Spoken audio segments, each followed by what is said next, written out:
Moving on to the topic of the day, I am not going to get into the school shooting and the motives of the shooter and all that stuff. It's too soon.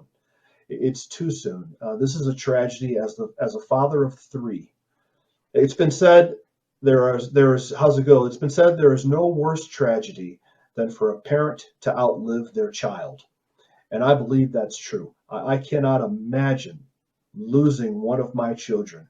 I love them more than I love being dad. My daughter just got married. I had our first child get married on Sunday. I gave a speech at the reception dinner, and I said I love being dad more than anything in the world. My number one thing in life, if you were to ask me what's my favorite thing, what's number one by far, it isn't even close. It's being called dad. From the time I cut their umbilical cords, and I cut all three of mine, to this very day, when they call me on the phone and say, "Hi, Dad," I love it.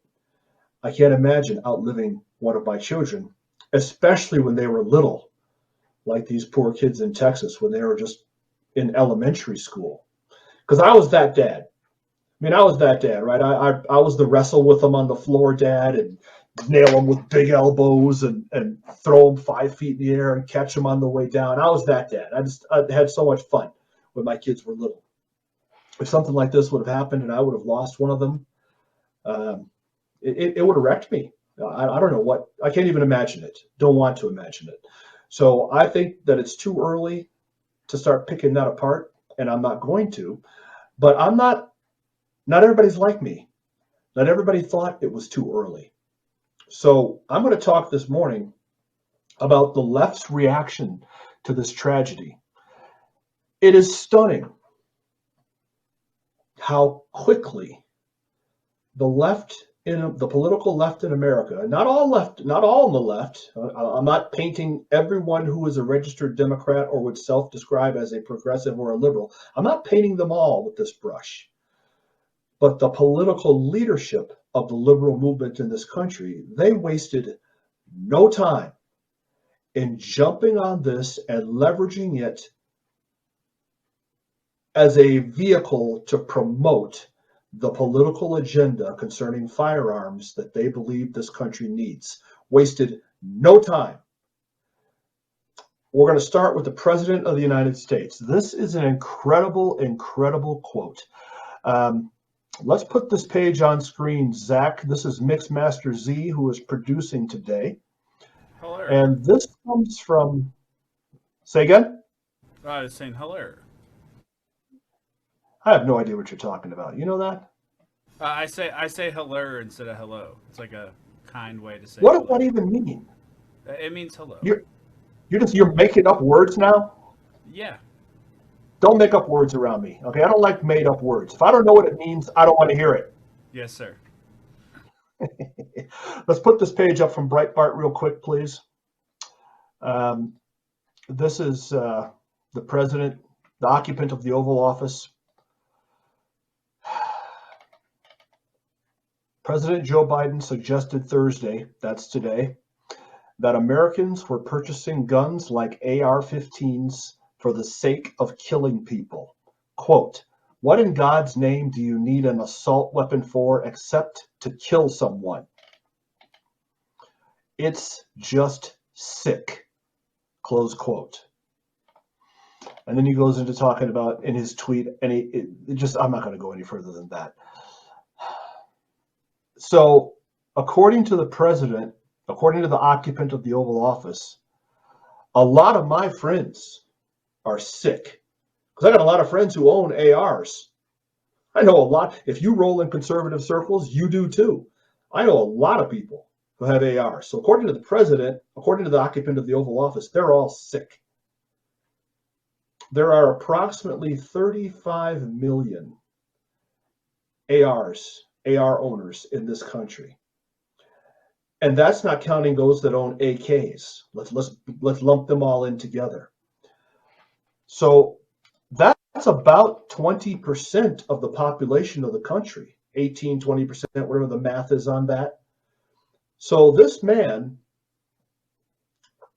a representative of the people, has called about 20% of his constituency sick. because of their choice to own a rifle. That, is my opinion, is not the way a representative should address his or her constituency. That's almost as bad as calling your half of your constituency or your desired to be constituents deplorable.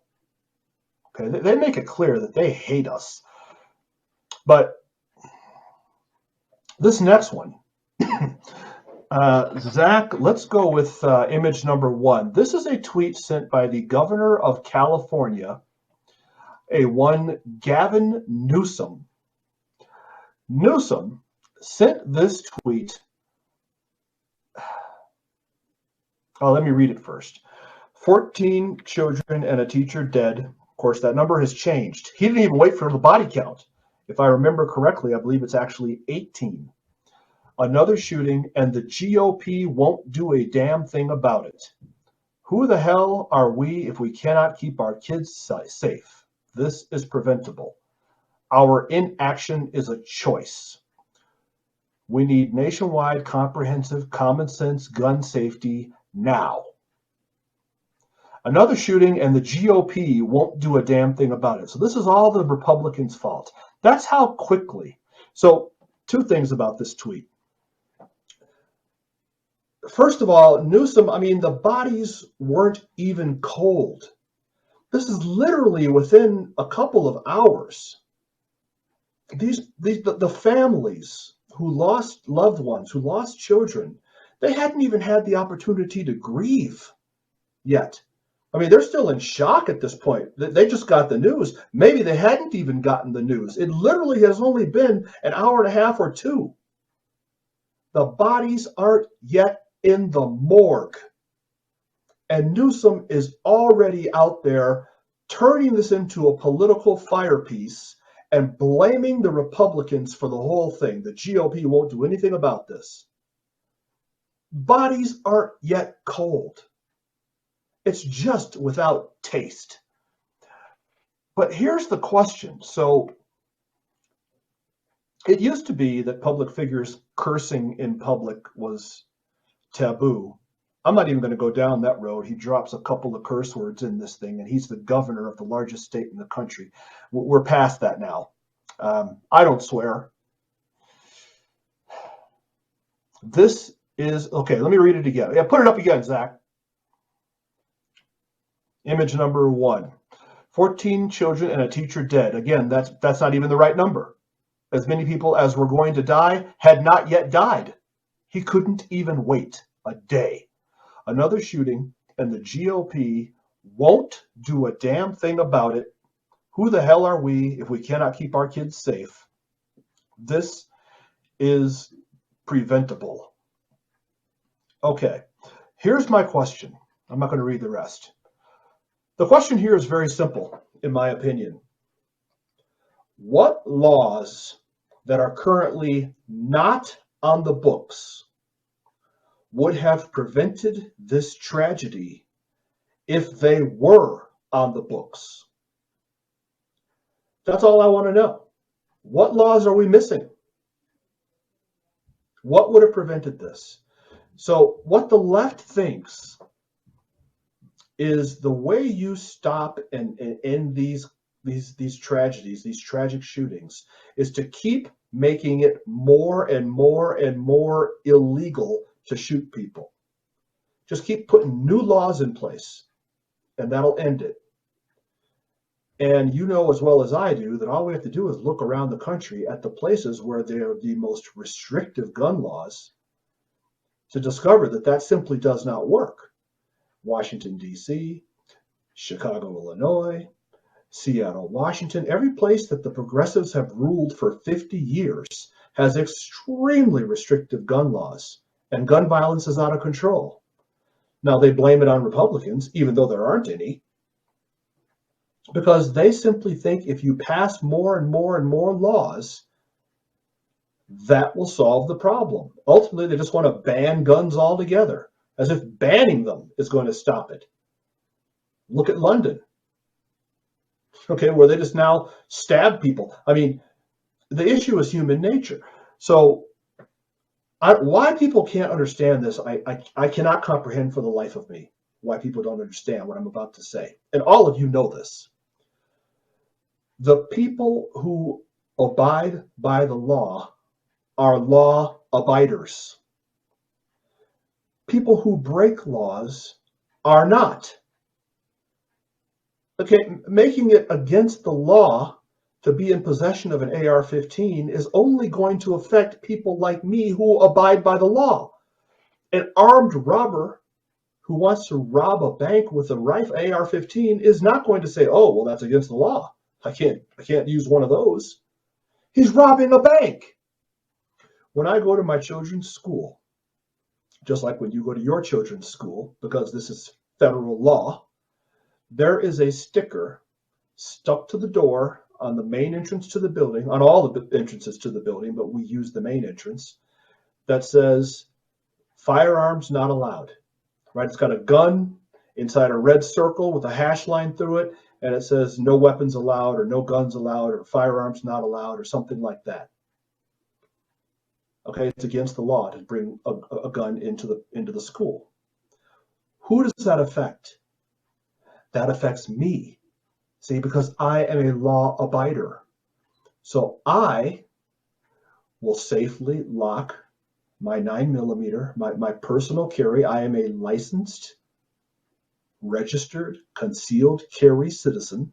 It is legal for me to carry a weapon concealed on my person. I lock it in its carrying case in my car before I enter the building because I abide by the law. If some maniac is going to go in there to shoot as many people as he possibly can, he's not going to see that sticker on the door and say, "Oh, it's against the law for me to bring a gun in here. I guess I better go somewhere else." That's not going to happen. The only effect that sticker on the window means is that if I'm in the building when that maniac comes in there, all I can do is hide underneath a desk just like everybody else and hope that I don't get shot before someone with a gun shows up. Instead of me simply not having one and being able to defend myself and the children with me, I have to wait for someone who does have a gun to come and do it for me. That's all it means. What threat is there for me, Derek Wilburn, licensed concealed carry? What threat is there for me to enter a school or to enter a hospital or to enter our city government building or anywhere else carrying a firearm? What's the threat? Answer, there is no threat. If nothing goes down, I'm going to walk in and walk out, and you would never even know that I had it on my person. You'd have no idea. But if a maniac comes in there and starts shooting, I have the ability to defend myself and other people. That sticker on the door makes our schools less safe, not more. But for whatever reasons, liberals simply cannot grasp this. I don't know why. Why can't they understand this? A lawbreaker who is intent on robbery or murder or what have you is not going to change his or her mind because you've passed a law that says it's against the law to shoot people. Murder is already illegal. So the governor of California couldn't wait until we had a final body count to blame this whole thing on the GOP.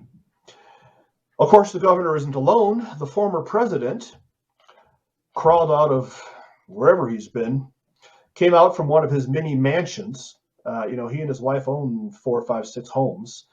They bought a mansion in Kalamazoo, one of the most expensive and exclusive zip codes in the country. That's in Washington, D.C. First thing they did was have a barrier, a fence built around it. Very nice high fence made of stone.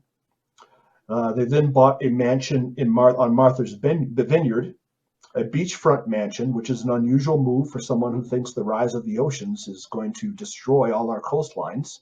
But the Obamas don't buy a lot of houses in the hood. They own one in Rancho Cucamonga in Southern California because he likes to golf. They're renovating a mansion they just bought in Hawaii. They buy a lot of very nice homes, none of them with a black neighbor anywhere in sight. But he decided to weigh in. Let's go with image number 2. Image number 2 is the former president of the United States, served for 2 terms, as we grieve the children of, I don't know how to pronounce this. I should. Uvalde. I think the E, it's Spanish, so I think you pronounce the E. We should take time to recognize that 2 years have passed since the murder of George Floyd under the knee of a police officer. His killing stays with us all to this day, especially those who loved him. Okay, connect those dots. So he uses the tragedy of the death of nearly 24 children to remind everybody of George Floyd. What? I mean, that's just a head scratcher. You would think that he would have tweeted condolences and support and prayers and what have you for the family and loved ones of the children who were just murdered. But he uses this to go back to August of 2020 and let us be reminded that we're coming up on the anniversary of George Floyd's death. Why? I don't understand. Okay. But he wasn't done there. Let's move on to image number, I think we're up to 3. Zach. So now we got George Floyd. Let's get Trayvon in on the deal. Inspired by these young leaders, at MBK Alliance launched a Reimaging Policing pledge for mayors and cities ready to take action. If you're wondering how you can help make things a little better today, here are some ways to get involved. And there we got Trayvon. So the death of these children is an occasion for the former president to remind us all that George Floyd was also killed. And it's time to get mayors and cities ready to take action by reimagining police. The Reimagining Police Pledge. We have seen the effects of defunding police all over the country. Liberal cities that have defunded police all over the country. The violent crime statistics are inarguable. Portland, Seattle, Los Angeles, Minneapolis, we've all seen it. Everyone knows that violent crime in those cities is up across the board, nowhere worse than in their black neighborhoods. This reimagining police thing is a failure. In fact, in Seattle, they're now having to reverse course. They're now putting out all kinds of incentives and what have you to get people to apply to come back to Seattle and join the police force. It's too late. No one's going to do it. But this reimagining police has been a disaster for cities, especially our black neighborhoods. But the president, the former president, uses the occasion of the murder of 18 children to remind everybody that we've got to stay busy reimagining and defunding police. Next image. I think we're up to 4. The president wasn't done yet. The former president wasn't done yet. In the aftermath of his murder, a new generation of activists rose up to channel their anguish into organized action, launching a movement to raise awareness of systemic racism and the need for criminal justice and police reform. We've got dead children. A tragedy that's, I already mentioned it. I can't go there. And the former president, in the aftermath of his murder, referring to George Floyd, a new generation of activists rose up, and he goes into systemic racism and the need for criminal justice and police reform. What does systemic racism, police, and criminal justice reform have to do with these grieving families who have lost children? How do you even begin to connect those dots? It's incredible. They jumped on this thing so fast and turned it into. I mean, if I were one of these families, I would be infuriated at this stuff, at what Newsom and Obama and others are doing. I wouldn't even say to the memory of my lost child, because they aren't even recognizing your lost child. They're just going straight to police reform, systemic racism. The GOP is to blame for it all. They just went straight to politics. Barely even made mention. Newsom didn't make mention of the tragedy that just happened. Not to be outdone, Beto O'Rourke.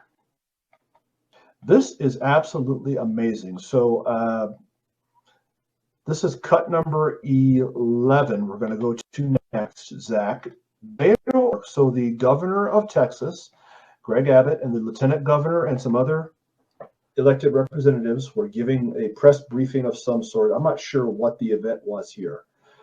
But Beto O'Rourke, who I believe is an announced candidate for governor of Texas, he loses there. He's going to keep running perpetually. He's one of these people that runs and runs and runs. Campaign, fundraises and fundraises, brings in money, never wins, and just keeps campaigning in an effort to stay relevant. O'Rourke, who is outspoken that we need to ban all guns, we're going to take your AR. Hell yeah, we're going to take your AR-15. Just anti-gun zealot, which is good luck with that in Texas, right?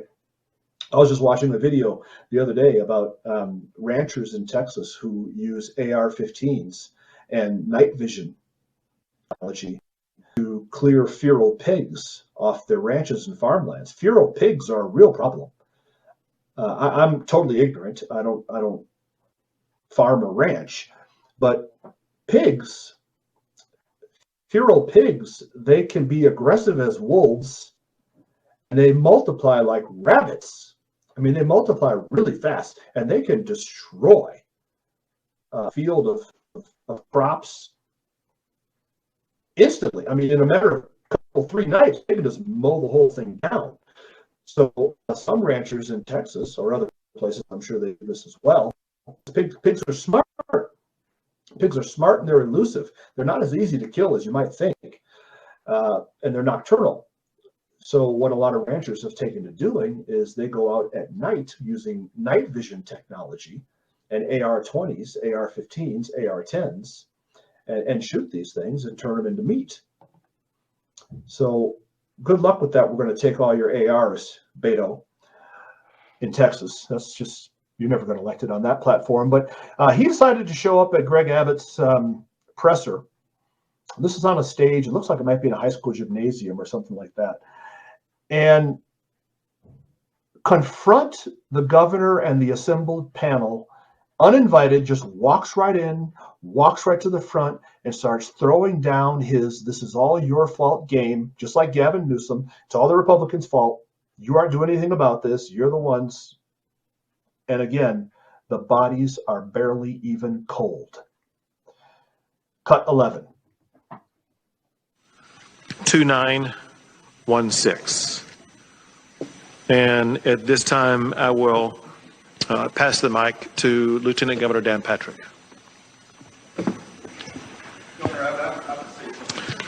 Excuse me. Excuse me. Excuse me. Sit down. You're out of line and an embarrassment. Sit down and don't play this stuff. Shooting is right now, and you are doing nothing. No, he needs to get his ass out of here. This isn't the place to talk this over. This is totally predictable when you... Sir, you're out of line. Sir, you are out of line. Sir, you are out of line. Please leave this auditorium. I can't believe you're a sick son of a bitch that would come to a deal like this to make a political issue.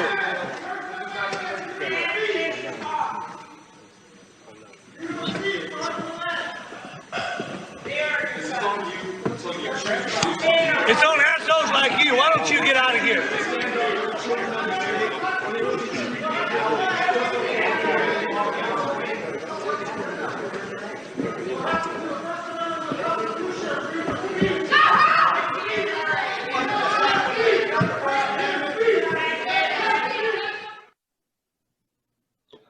So that was Robert O'Rourke, failed U.S. Senate candidate, current candidate for the office of governor of the state of Texas, saying this is on you, this is your fault, you haven't done a thing, and just getting himself some press. The question remains the same. What law that is not on the books today would have prevented this tragedy if it were on the books? That's all I want to know. What law are we missing? It's just politics. Now, I don't doubt that many, if not most of these people are sincere. I believe that Gavin Newsom and Beto O'Rourke and Barack Obama and Joe Biden and the rest of these people, I think they're sincere. They sincerely do believe this is Republicans' fault. The question is, I've already asked it twice, what laws do we need to get passed to keep this from happening? Universal background checks and all the other laws they have will only affect people who obey the law. The maniac who shot that school up would have shot it up whether there's a sign on the door or not saying no weapons allowed in this building. But the speed with which they've made this political, the speed with which they've blamed this on Republicans is pathetic isn't even strong enough word. Let the families grieve. Let them have the funerals, say their goodbyes, get the bodies in the ground or cremated or whatever they're going to do. I mean, this is a horrible tragedy. Let that process play itself out, and then get in front of a camera and say we need to look at some different legislative approaches to try and curb these incidents. Don't go busting into a press conference the next day. Don't go sending a tweet blaming Republicans within the hour. It's classless. It's tactless. It is overtly political, and it's sad. It's really, really sad. So that's my commentary. That is all I'm going to say on the school shootings. It is a tragedy that I think media pundits need to just leave alone and let families do what families need to do to get over these things. Not that I assume many of those families are watching Uncle Tom Talks, but you never. I am not going to pile on because you're going to get nothing but news coverage of this for the rest of the week anyway. To instead is move on to the internet gaming sensation that you've all been waiting for. Real fake headlines. Real fake headlines is, hey, look at this. I'm ahead of the clock. We got about 10 minutes. Okay, we're gonna do these. We got 4 headlines. Of these headlines, 3 of the 4 are real. 1 is fake. Okay? Your job, watching, viewing, or listening audience, is to identify the fake. That's all you got to do. I'm going to put them up one at a time. And if you know the fake, put a message in your chat book, however you're watching, on a phone, on a PC, on a tablet, whatever. Somewhere you've got the ability to open a chat box. Type in the number 1, 2, 3, or 4 when you think you know the fake. Here we go. Slide number 1. Stacey Abrams says Georgia, the worst state in the country to live in. This woman is campaigning to become the governor of Georgia. Did she say this is the worst state in the country to live in the midst of a campaign? Headline number 2. Washington State. Washington Dem Socialist congressional candidate Rebecca Parsons calls for breaking into empty homes. Is there a socialist candidate for Congress who's saying what we really need to do is just break into empty houses? Headline number 3. Shocking Georgia election crimes uncovered. And headline number 4. Speaking of London, I mentioned London earlier. London public schools to begin mandatory Quran training courses. So if you send your kid to a public school in London, does he or she have to participate in a class where they begin learning about the Quran? I don't know, its history, what it has to say. I mean, whatever that looks like, I don't know. But is that mandatory? Okay, so there's your 4 headlines. Choose the one you think that is a fake. We're going to do them again right now, rapid fire. Headline number 1. Stacey Abrams says Georgia, the worst state in the country to live in. Headline number 2. Washington Dem Socialist congressional candidate Rebecca Parsons calls for breaking into empty homes. Headline number 3. Shocking Georgia election crimes uncovered. And headline number 4. London public schools to begin mandatory Quran training. There you go. 1, 2, 3, and 4. Pick them up, put them in. You got a matter of seconds.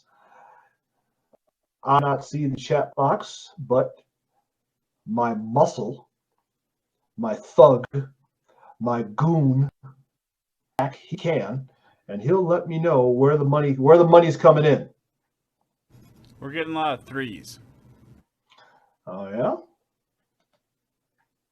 All right, let's put headline number 1 on screen one more time. Stacey Abrams calls Georgia the worst state in the country to live in. Let's go image number 7.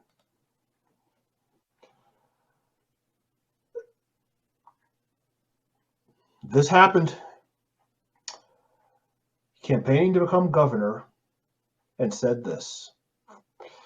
When God said brain, you thought he said pain, and replied, no thanks, I don't want any.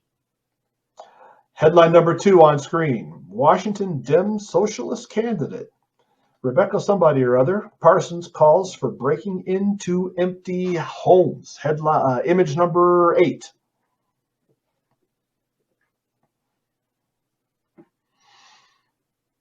This is absolutely true.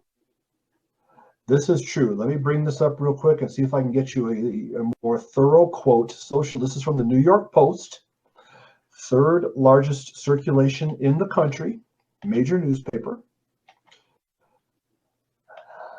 Here she quote. Imagine I proposed a housing for all bill in Congress. Then imagine you, me, and a million of our friends took action and occupied empty houses nationwide. They couldn't ignore us. Has ever done anything like this.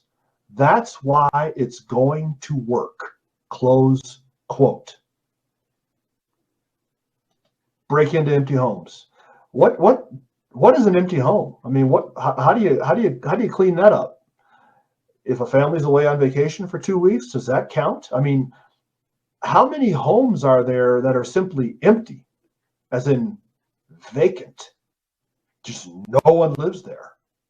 Now, granted, there's a lot of them in Detroit and places like Flint and Gary, places that liberals have ruined over the last handful of decades, but who would want those homes? You can buy houses in Detroit for $3,000. What is an empty home? I don't even know what that is. Headline number 3 on screen. Shocking. Georgia election crimes uncovered. This coincides with image number 9. If you think this is you are, the Gateway Pundit reported reported this, as have others. 1.7 million ballot images have been destroyed in Georgia, and the video monitoring, the cameras, for 181,000 ballot drop boxes has simply gone missing. Poof, it's gone. A lot of you have seen 2,000 Mules. Why, by the way, these are the missing ballot images. Those are from Dominion voting machines. Those machines have just deleted the images. They're gone. Why would you do that? There are video cameras that monitor the ballot drop boxes. They're set up specifically to monitor the drop boxes. If you saw 2,000 Mules, you saw dozens and dozens and dozens and dozens and dozens of people running up to a ballot drop box at 4 o'clock in the morning, shoving 10, 15, 20 ballots into the drop box, running back to their car, and then driving to another one. And doing this, some of them 30, 40, 50 times in one night. A, why would anybody do that? B, why would you want the video of them doing Lloyd? Headline number 4 on screen. London public schools begin mandatory Quran training courses. This coincides with image number 10.